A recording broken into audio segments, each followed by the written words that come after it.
Well, welcome back, everyone. You know, the holidays are often a time for joy, but for many, they can also bring feelings of grief and loneliness. So today, we're joined by Jennifer Truman, PMHNP, to discuss how to cope with these emotions during the season. So, Jennifer, thanks so much for joining us here.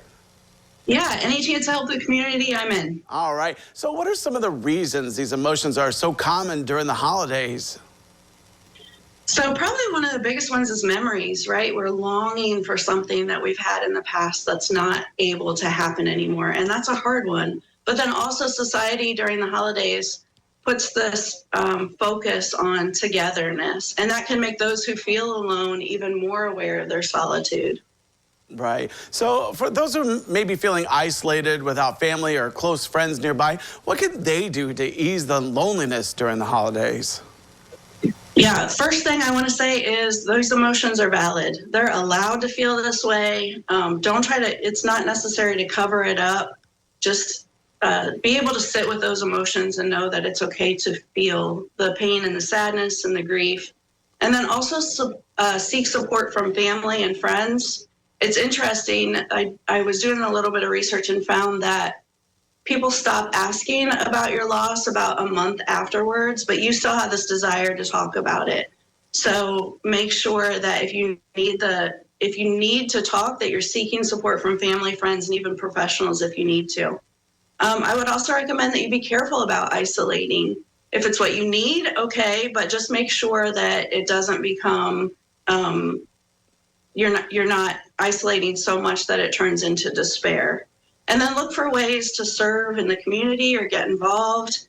A lot of times we, can sit in our own sadness, and a way to kind of heal that is look for who else needs our help. That's very true. So for someone who is grieving or maybe feeling alone, how can they navigate the holiday season in a way that honors their feelings, but also allows them to take care of themselves? This is one of my favorite tips too, and it's one, keep their traditions. If it's possible to keep doing the same things that you did when you had that loved one there, then keep doing it. Like, let's say you put your tree up on Christmas Eve, keep doing that. And then also find fun new ways to celebrate. Like maybe you buy yourself $100 meal with appetizers and drinks and just yourself, something to imagine that your loved one's there with you, and imagine over the year what you would have talked to them about. And then set boundaries to avoid overwhelming situations. Same thing if you're feeling like one of my least favorite things about grief is that it feels like the whole world should stop and recognize that hole, that void that's missing.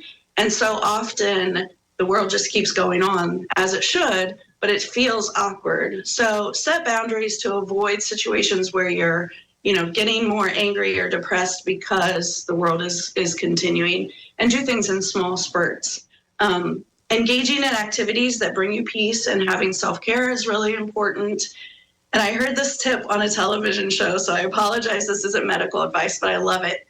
If you set a timer and maybe you spend 15 minutes crying or being angry or playing music really loud and just like feeling all those emotions, and when that timer goes off, just know, okay, I'm going to stop feeling that way. I'm going to show up for the people that I need to show up for.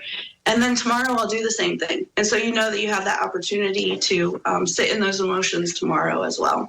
Yeah, all good advice. And for those that might need that extra advice, you can always call Lima Memorial Health System's Next Chapter Mental Health at 419-998-8221. Jennifer, I want to say thank you so much for coming today. It was wonderful advice, so thank you. Yeah, thanks for letting me share. All right, well, don't go away because we have more when we return.